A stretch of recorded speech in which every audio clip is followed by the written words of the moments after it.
السلام علیکم students I am Hareem Javed from Happy Palace Group of Schools Isfahani campus. This is chapter number 3, Constitutional Development in the Islamic Republic of Pakistan. My topic starts from recognition of Bangladesh on page number 46. A number of countries in the world immediately recognized Bangladesh as an independent sovereign country, but separation of East Pakistan and its establishment as Bangladesh was a great shock to the patriotic people of West Pakistan, who thought it a great tragedy for the Muslims of Pakistan. It gave a setback to Pakistan's unity. Therefore, the people of Pakistan felt it painful to give immediate recognition to Bangladesh. However, Second Islamic Summit Conference was held in Lahore from February 22 to 24, 1974. About 40 delegates of Muslim states participated in the conference. At that occasion, it was thought appropriate to invite Bangladesh to the conference and to show a sense of brotherhood for it. Pakistan recognized Bangladesh as an independent state. Sheikh Mujibur Rahman was warmly welcomed at the summit. ہمارا موضوع ہے بنگلہ دیش کو تسلیم کرنا۔ دنیا کے اکثر ممالک نے بنگلہ دیش کو فوراً ہی ایک آزاد اور خود مختار ملک کی حیثیت سے تسلیم کر لیا، لیکن مشرقی پاکستان کی علیحدگی اور بنگلہ دیش کے قیام سے مغربی پاکستان کے محب وطن عوام کو شدید صدمہ پہنچا، کیونکہ پاکستان کے عوام اس غم سے نکل نہیں پا رہے تھے۔ وہ اس کو پاکستان کے لیے ایک عظیم المیہ تصور کر رہے تھے۔ اس سے پاکستان کی وحدت اور اتحاد کو شدید دھچکا پہنچا تھا، یعنی کہ پاکستان کی یونٹی کو شدید ترین نقصان پہنچا تھا۔ تاہم 22 فروری سے 24 فروری 1974 کو لاہور میں دوسری اسلامی سربراہی کانفرنس منعقد ہوئی۔ اس کانفرنس میں مسلم ریاستوں کے تقریباً 40 وفود نے شرکت کی۔ یہ پاکستان کے لیے ایک بہت بڑا موقع تھا۔ اپنے بہت سے اعلیٰ مرتبط سربراہان مملکت پاکستان کے دورے پر آئے ہوئے تھے۔ یہ پہلا موقع تھا جب اسلامی اخوت، دوستی اور بھائی چارے کے اثر انگیز مناظر نظر آئے، یعنی کہ برادرہڈ کے اثرات نظر آئے۔ اس سربراہی کانفرنس میں مسلم دنیا کو درپیش تمام مسائل زیر بحث آئے۔ مشرق وسطیٰ کا مسئلہ بہت تفصیل سے زیر بحث آیا۔ اخوت اور بھائی چارے کے جذبات کو مد نظر رکھتے ہوئے بنگلہ دیش کو بھی اس کانفرنس میں مدعو کیا گیا، یعنی کہ انہیں بھی یہاں دعوت دی گئی۔ اس موقع پر پاکستان نے بنگلہ دیش کو بطور آزاد ریاست تسلیم کر لیا۔ شیخ مجیب الرحمان کو سربراہ کانفرنس پر خوش آمدید کہا گیا۔ My next topic is our role for the progress and prosperity of Pakistan. Pakistan is a gift of Almighty Allah. Its stability and prosperity is the joint responsibility of all Pakistanis. Anti-Pakistan elements are working to damage Pakistan as a country and harm Muslims as a nation.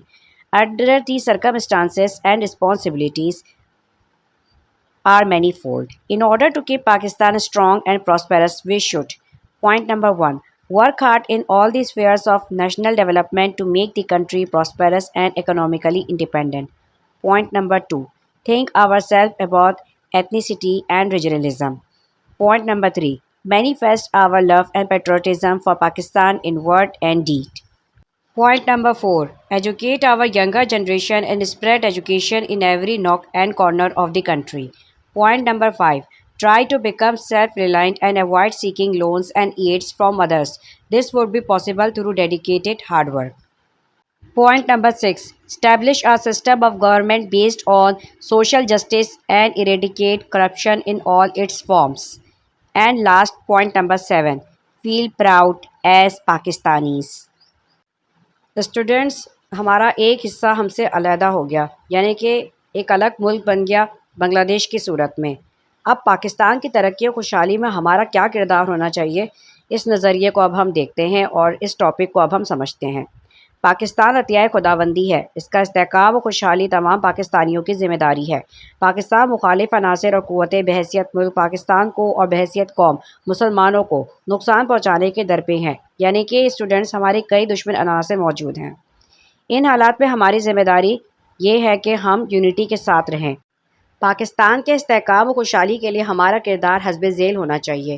Number 1، ہمیں سخت محنت سے کام کرنا چاہیے اور قومی نشوونما فروغ کے تمام شعبوں میں ترقی کرنی چاہیے تاکہ ملک خوشحال اور معاشی طور پر آزاد ہو۔ یعنی کہ اگر ہم اکنامیکلی طور پر فریڈم چاہتے ہیں تو اس کے لیے ضروری یہ ہے کہ ہمیں سخت محنت کرنی ہوگی۔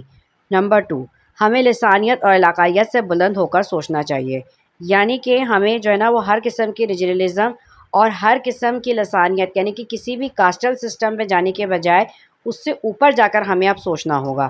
پوائنٹ نمبر 3، ہمیں اپنے قول و فعل سے پاکستان سے محبت اور حب الوطنی کا اظہار کرنا چاہیے۔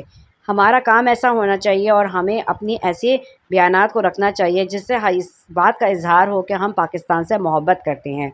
پوائنٹ نمبر 4، ہمیں اپنی نوجوان یعنی کہ نئی نسل کو تعلیم یافتہ بنانا چاہیے اور ملک کے دور دراز علاقوں اور کونے کونے تک تعلیم کو ایسے پھیلانا چاہیے تاکہ لوگوں میں شعور بیدار ہو سکے۔ پوائنٹ نمبر 5، ہمیں خود انحصار ہونے کی کوشش کرنی چاہیے اور غیروں سے بھاری قرضے اور امداد لینے سے پرہیز کرنا چاہیے۔ یعنی کہ ہمیں خود ہی اس بات کی کوشش کرنی ہوگی کہ معاشی طور پر ہم کسی بھاری قرضے اور امداد لینے سے پرہیز کریں۔ ایسا صرف اور صرف اسی وقت ممکن ہے جب ہم سخت ترین محنت کریں۔ پوائنٹ نمبر 6، ہمیں ایسا نظام حکومت یعنی کہ ایسی گورنمنٹ کو ریفارم کرنا ہوگا جو معاشرتی عدل و انصاف اور اخوت پر مبنی ہو، یعنی کہ عدل و انصاف سب کے لیے ایکول ہو، تمام برائیوں، بدعنوانیوں اور بے ایمانیوں سے بچنا چاہیے، یعنی کہ ہمیں ہر قسم کی کرپشن سے اپنے آپ کو پاک رکھنا ہوگا۔ اور لاسٹ میں پوائنٹ نمبر 7، بطور پاکستانی ہمیں فخر محسوس کرنا چاہیے کہ ہم پاکستانی ہیں۔ امید کرتی ہوں اسٹوڈنٹس آپ سب کو یہ چیپٹر سمجھ میں آیا ہوگا۔ ہمیں مل کر دعا کرنی چاہیے کہ اللہ تعالیٰ ہمارے ملک کی حفاظت کرے، ہمارے ملک کو ہر قسم کی بری آفات اور دشمن عناصر سے محفوظ رکھے۔ آمین۔ پاکستان زندہ باد۔